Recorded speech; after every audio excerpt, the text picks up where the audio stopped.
Balm बाहु, balm बाहु मतलब ये balm बाहु कृत बाम कपोलो। ठाकुर जी ने अपने बाम बाहु की तरफ अपने बाम कपोल यानी कि गाल को ऐसे झुका रखा है। और वलगुत भ्रू अर्धरार्पित वेणु, ठाकुर जी ने अपने अधर पर वेणु को धार। कल हमने 3 बात सुनी, मुरली, वंशी और वेणु। ये वेणु कैसे बजाते हैं, युगल गीत में बता रही हैं गोपी। बोले अपने बाम, बहुत कम आपको ऐसे दृश्य दिखेंगे ठाकुर जी के जहां पर ठाकुर जी बाम तरफ अपना मुख ऐसे करके और ऐसे वेणु बजा रहे हैं। मंदिरों में तो बहुत कम ही दर्शन होगा, ऐसे दिख जाएंगे थोड़े, लेकिन बिहारी जी को देखो, राधा वल्लभ सब सीधे ही खड़े हैं, मुरली बजा रहे हैं। लेकिन दर्शन करते करते आपके भाव से कभी अनुभव हो सकता है कि ठाकुर जी का मुखमंडल बाम और झुका हुआ है। बाम बाहु कृत बाम कपोलो वलगुत भ्रू अधरार्पित वेणुम, और कोमलांगुलि भी राश्रित मार्गम, अपनी कोमल उंगलियों से ठाकुर जी उसके छिद्रों को आच्छादित कर रहे हैं। गोप्य ईरयति यत्र मुकुंद, गोपियां ठाकुर जी के इस रूप को देख करके वारी वारी जा रही हैं। आहा, कितने सुंदर लग रहे हैं, मनोहर। गोपियों ने आज कहा, बोले बहुत है गए हो, इधर देखो सब लोग ध्यान से सुनो। गोपी बोली बहुत है गए हो आज। बोले क्यों? जे रोज रोज नई नई मुद्रा बना करके बंसी बजावे और हम यहाँ के पीछे पागल है जाएं। आज हम शिकायत करेंगी यशोदा मैया ते जाके। और सब गोपी पहुंच गई नंद भवन, और नंद भवन जाके बोली मैया अपने लाला संभाल लो, नहीं तो काउ दिन हम देख लेंगी। मैया बोली तुम पे कुछ काम ना है, नेक्स्ट सो लाला तब वो मेरे पीछे पड़ी रहती, अब तो बड़ो है गो लाला, 7 वर्ष को है गो, अब कहा कर दियो लाला ने। बोले मैया एक बात बताओ, तुम्हारे लाला बंसी बजानो कौन ने सिखायो? जी कहां से सीख के आयो बंसी बजानो? आहा, जब अनेक गोपियों ने जाकर के यशोदा मैया से ये बात कही तो फिर यशोदा मैया उत्तर दे रही हैं, विविध गोप चरणेषु विदग्धो वेणुवाद्य ऊर्ध्वाजिज शिक्षा, तब सुतः सती यदाधर बिंबे दत्त वेणुरन यत्य स्वर जाति। यशोदा मैया कह रही हैं वेणु वाद्य ऊर्धा निज शिक्षा, मेरे लाला ने वेणु बजानो खुद ही सीखो है। अच्छा, एक संत हमारे ब्रज में बता रहे वंशी बनी कैसे। वंशी के निर्माण करता भी ठाकुर जी हैं। एक बार ठाकुर जी की अति प्रिय गैया गई ठाकुर जी के पास। ठाकुर जी बोले क्या बात है, बड़ी भयभीत लग रही है गैया। बोले लाला मो पूरी दुनिया में कोई तो डर ना लगे, बस एक तो डर लगे। बोले कौन थे? बोले बांस थे। ये सबरे किसान और ये जितने भी ग्वारियां हैं, ये सबरे या बांस के बल पे ही मोए डरा में, या तो मोए बहुत भय लगे, या बांस को कछु निधान करो। ठाकुर जी बोले जाते तो भय लगे, वही तो अत्यंत प्रेम कराए दूं। बोले हाँ कराए दो। तो जैसे ही ठाकुर जी ने बांस पकड़ो तो प्रथम हस्त लगते ही 3 छिद्र प्रकट हो गए, दूसरा हस्त लगते ही 3 छिद्र और प्रकट हो गए, और उसी बांस को जब अधर पर धारण किया तभी स्वर छिद्र प्रकट हो गया। जैसे ही मधुर वेणु में उंगलियों को घुमा के प्राण परोए श्री ठाकुर जी ने, जिस वेणु से, जिस बांस से भयभीत थी गैया, उसी बांस से प्रेम हो गया ठाकुर जी की कृपा से, और निर्माण भई वंशी। ठाकुर जी ने वेणु बनाई। यशोदा मैया बोली मैंने कोई अध्यापक ना लगाए रखो, कोई गुरुजी ना यहाँ में, तुम्हें लगे मेरो लाला कोई गुरुजी तो पढ़ेगो, जे तो उल्टो गुरुजी पढ़ा देगो। तो मैया कहां से सीखे आयो बंसी? बोले निज शिक्षा। स्पष्ट युगल गीत में है ठाकुर जी ने खुद ही बजानी सीखी है बंसी, कोई तो सीखवे ना गए लाला। अब ये बात तो भागवत जी की है, अंदर की बात तो हमसे पूछो। किशोरी जी सिखाती हैं लाल जी को वेणु बजाना। एक लीला है कि मधुमंगल श्री दामा तन सुखा मन सुखा धन सुखा सबरे ठाकुर जी के सखा, ये ललता विशाखा आदि सखीन के सामने जब जब जामे, और ललता विशाखाओं से इनकी भिड़ंत चलती रहती है सब सखियों से, कोई ना कोई बात पे ऐंठते ही रहेंगे सबरे आपस में। माँ सब सखी के हमारी श्यामाजू प्रधान, ये सबरे के हमारे लाला तो बड़ो कोई ना है। और हर बात पे एक ही बात है, जब ज्यादा सखियां ऐंठ दिखाती हैं सो सीधामा कहो लाला बोल अंधे ने अभी रुक जा, श्याम सुंदर बंसी बजाएगा, सबरी मारी मारी डोलेंगी यहाँ ते मां। क्योंकि लाल जी की बंसी सुनते ही स्तब्ध हो जाती हैं सब गोपी। जैसी कोई गोपी कछु के तो श्रीदामा मधुमंगल तो ऐसे डर पाए दे उन्हें, रुक जा आज बंसी बजवाऊंगा, तेरे घर के पास ही बजवाऊंगा मैं। गोपियां कहती हैं बोले देखो जब हम भोजन बना रही हूं या अपने पति को पवा रही हूं तब मत बजवाना बस।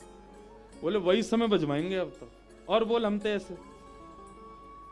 एक दिन सब सखी गई, हे श्यामाजू ये सबरे सखान ने बस एक ही डर पावे को, हम वासों प्रेम बहुत करें वंशी सो, पर ये सब हमें वाको भेद है में, हम कछु भी कहे में तो रुक जा बंसी बजवाएंगे आज लालाते।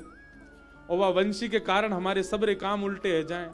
हम भोजन बनावे बैठे, बना रही हूं मैं रोटी और वंशी की ध्वनि आती बेसुध है जाए, कहा बताएं कभी कभी तो कंडा ही ऐसे थापने लग जाए, वह कंडा कोई रोटी समझ के सेक दे, पति आकर के कहें क्या कर रही है, ऐसी बंसी बेसुध कर दे। कहा बताएं सब्जी बनानी होए वहां में राम रस डालना होए और ये सबरे सखा जबरदस्ती बंसी बजवा में, और वही समय कानन में वेणु की ध्वनि आवे, राम रस की जगह चीनी डर जाए, पूरी सब्जी मीठी पड़ जाए। श्रृंगार करवे बैठे बंसी बजवाए दें, आंख वाली सामग्री होठन में लग जाए, होठ वाली आंखन में लग जाए, और फिर भूतनी सी हम बन जाए सो सबरे मजाक उड़ा में, इस सबरी बंसी तो बह दें हमें। हे श्यामाजू या वंशी को कोई काट निकारो। किशोरी जी बोली अब ये बात कौन जाने कि उनने शिक्षा तो सबरी हमते ही लई है वंशी की, लेकिन कोई नहीं। जय हो। हमारे राधा रमन लाल जी के गुसाई जी आए हैं। जय हो, प्रणाम।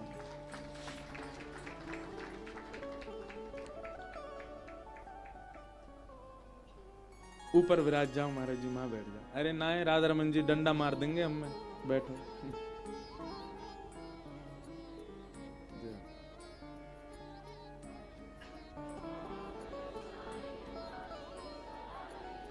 बोलो राधा रमन लाल की।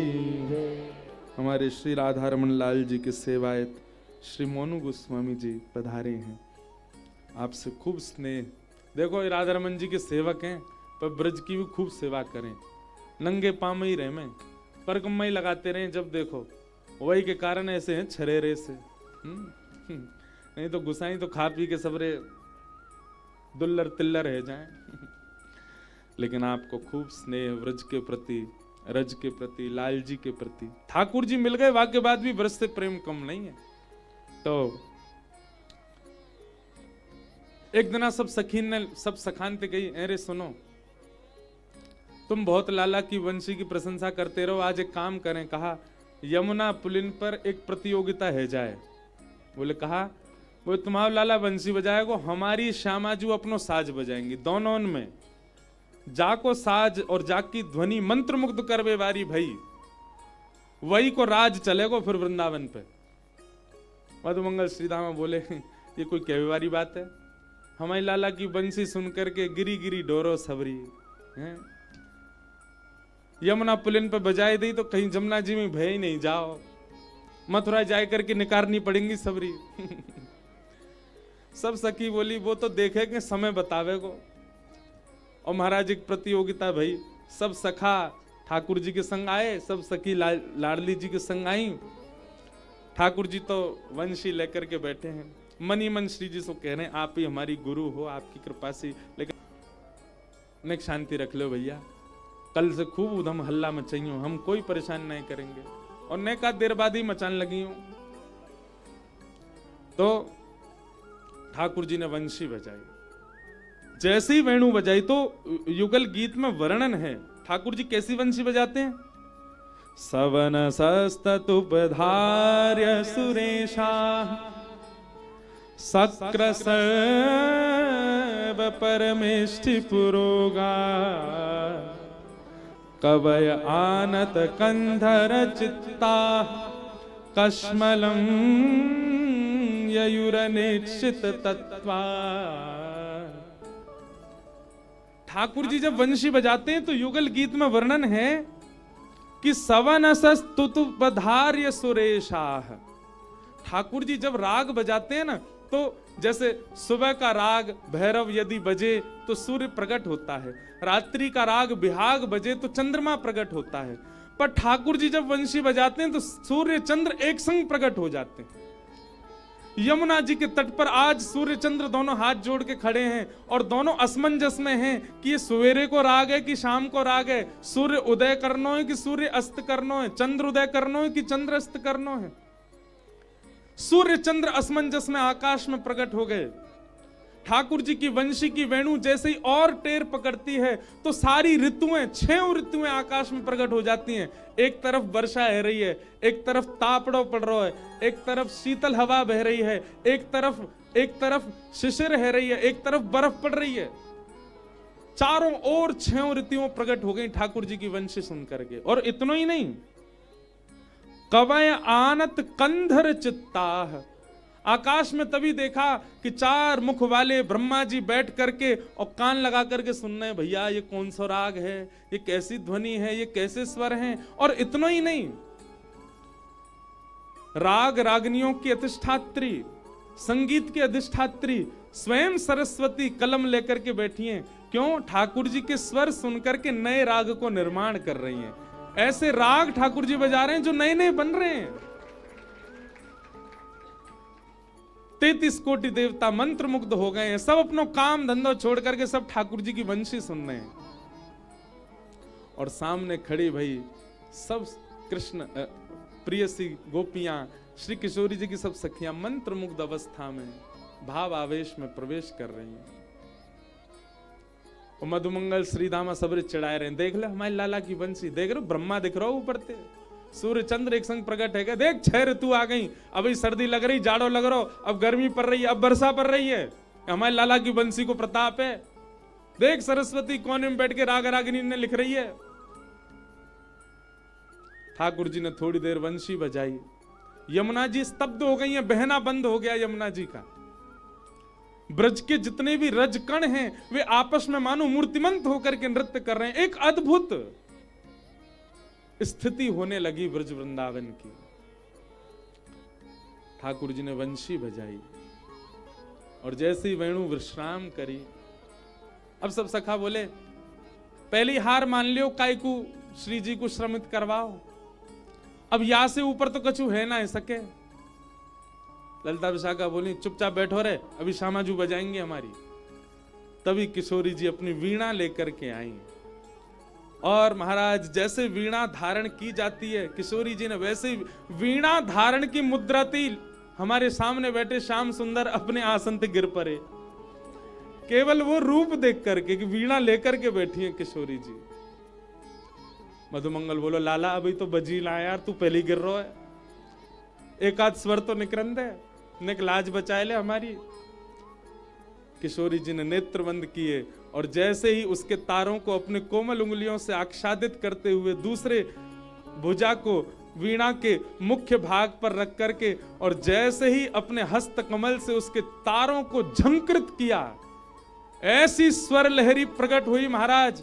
ठाकुर जी के वेणु वादन करने पर तो आकाश ब्रह्मलोक देवलोक से दर्शन कर रहे थे, पर किशोरी जी की झंकार सुनते ही सब देवी देवता आकाश का ब्रह्मांड का भेदन करके सब वृंदावन में आकर के प्रकट हो गए, सामने आकर के नतमस्तक हो गए। ब्रह्मा आदि सरस्वती आदि देव देवता सब किशोरी जी के चरणों में नतमस्तक हो गए। सूर्य चंद्र किशोरी जी के चरणन दबाने लगे। सखियां सब बोली अभी तो एक झंकार पड़ो है, अभी तो पूरी वीणा बजानी बाकी है, हे मधुमंगल बजवाए दें। मधुमंगल बोलो प्रलय है जाएगा, बस अब यहीं रहने दो, हमने अपनी हार स्वीकार कर ली है। तो भले ही युगल गीत में ठाकुर जी की वेणुवाद्य की बड़ी प्रशंसा है, पर ये तो हम ब्रज रसिक ब्रज के भाव वाले ही जाने कि ये सबरी प्रशंसा तो बाह्य है, भीतर की तो बात हम जाने कि लाला तो शिक्षा ग्रहण करवे जामे ठाकुर किशोरी जी से। ये किशोरी जी की कृपा ही है।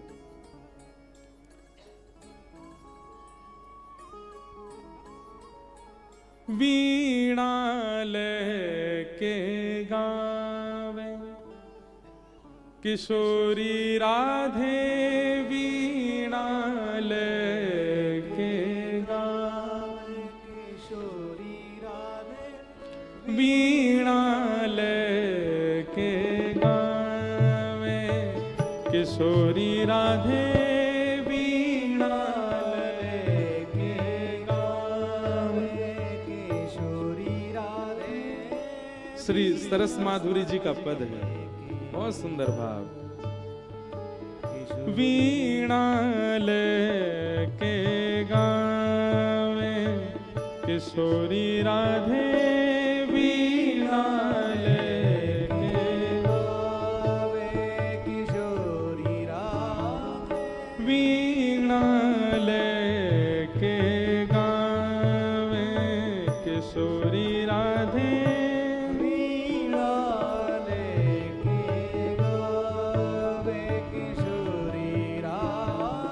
वीणा लेके गावे, किशोरी राधे वीणा लेके गावे।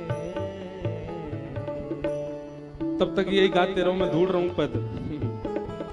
वीणा लेके गावे, किशोरी राधे वीणा लेके गावे, किशोरी राधे वीणा लेके गावे, किशोरी राधे वीणा लेके गावे। अब गानो है ना, तो अब मिलेगो नहीं, और जैसे ही विश्राम है जाएगा तो ही मिल जाएगा।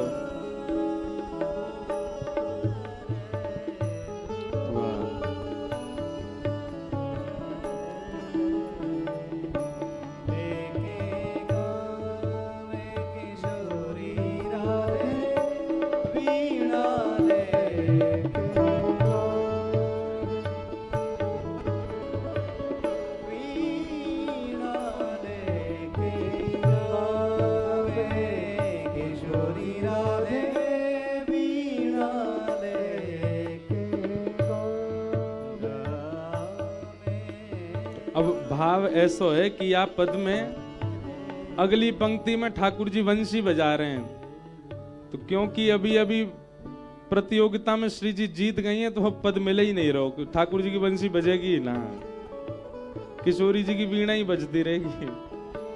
वीणा लेके गावे, किशोरी राधे वीणा लेके गावे, किशोरी राधे वीणा लेके गावे। श्याम रूप अभिराम मनोहर, श्याम रूप अभिराम मनोहर, श्याम रूप अभिराम मनोहर, श्याम रूप अभिराम मनोहर, जहाँ वंशी सरस बजावे, किशोरी राधे। अपने आप ही याद आ गया मुझे, सरस बजावे, किशोरी राधे, श्याम रूप अभिराम मनोहर, श्याम रूप अभिराम मनोहर, हे वंशी सरस बजावे, वंशी सरस बजावे, किशोरी राधे वीणा लेके गावे, किशोरी राधे वीणा लेके गावे। ललित मृदंग रंग सो ललिता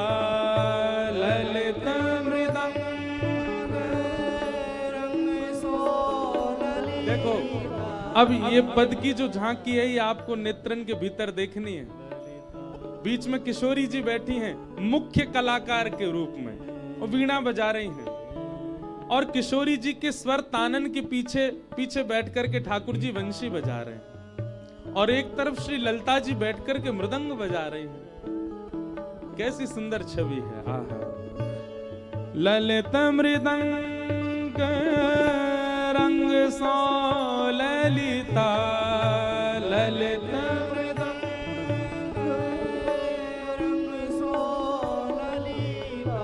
पेठे का संग लगावे किशोरी राधे, ठेका संग लगावे किशोरी राधे, वीणा लेके गावे किशोरी राधे, वीणा लेके गावे किशोरी राधे, निर्तत सनमुख सरस माधुरी, निर्तत सनमुख सरस माधुरी, सरस माधुरी, निर्तत सनमुख सरस माधुरी, निर्तत सनमुख,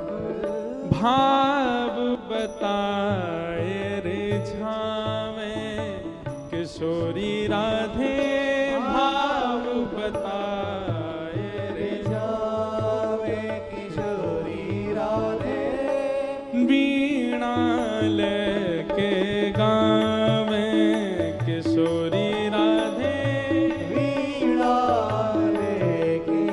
अच्छा, या पद की एक विशेषता है, किशोरी जी केवल वीणा बजा नहीं रही हैं, वीणा बजाते हुए गा भी रही हैं।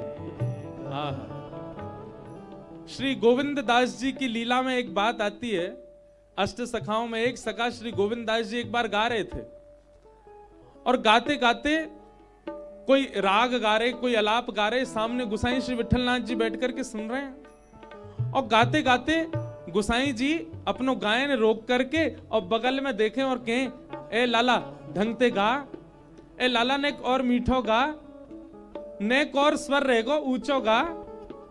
सामने बैठे गुसाई जी बोले, गोविंद दास ये बार बार तुम किससे बात करते हो, तुम्हारे अगल बगल में कोई बैठो तो है ना, कौन ते कह रहे हो बार बार। सो गोविंद दास जी कहते हैं, जय जय, छोटे से कन्हैया बैठे हैं मेरे बगल में, और मैं जैसे जैसे गा रहा हूं मेरे पीछे पीछे अलाप लगा रहे हैं, उन्हीं को समझा रहा हूं, ने मीठो गाओ। गानो तो अच्छो जाने लाला, लेकिन बड़े ऊधमी हैं, जबरदस्ती टेढ़ो मेढ़ो स्वर लगा रहे हैं, या हमारे में समझा रहा हूं, ने ढंग से गाओ। ये बात सुनते ही सामने बैठे गुसाई जी के नेत्र सजल हो गए। बोले, ठाकुर जी बैठे हैं तुम्हारे बगल में? बोले, हाँ जी गा रहे हैं। गुसाई जी बोले, देखो भैया, ये तुम्हारी भक्ति को भाव है कि तुम्हें ठाकुर जी को स्वर सुनाई दे रहे हो, मोए सुनवे की इच्छा ना, मेरी ऐसी भावना नहीं कि तुम उनको प्रकट करो, पर एक बार नेक मुख बस ये बता दो, ठाकुर जी गाँव में कैसे हैं,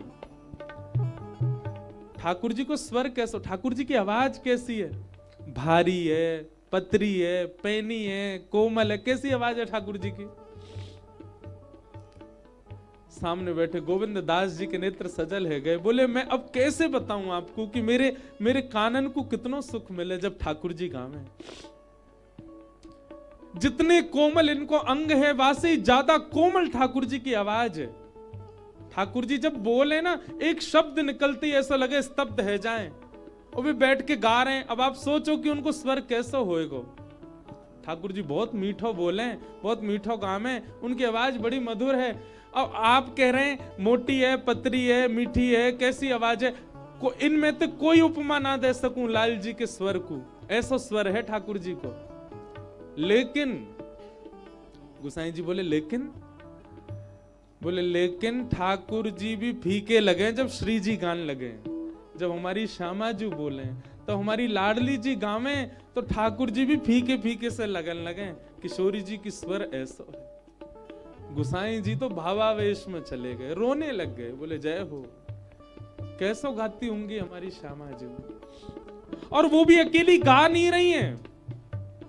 वीणा लेके गावे किशोरी राधे, वीणा लेके गावे किशोरी राधे, वीणा लेके गावे किशोरी राधे, वीणा लेके गावे किशोरी राधे। श्याम रूप अभिराम मनोहर, श्याम रूप अभिराम मनोहर, वंशी सरस बजावे किशोरी राधे, वंशी सरस बजावे किशोरी राधे, वीणा लेके गावे सिरोरी राधे, वीणा लेके गावे, वीणा लेके गावे, वीणा लेके गावे। बोलो लाडली लाल की, लाडली के लाल की, लाल की लाडली की, लाडली लाल दोनों की। ऐसे ठाकुर जी के वेणु के भाव युगल गीत में बताए गए। अब भाव तो बहुत आम है, सुनाते ही रहें बस। सबको हम प्रणाम मात्र करें। अब कथा क्रम को हम विश्राम की ओर ले चलते हैं।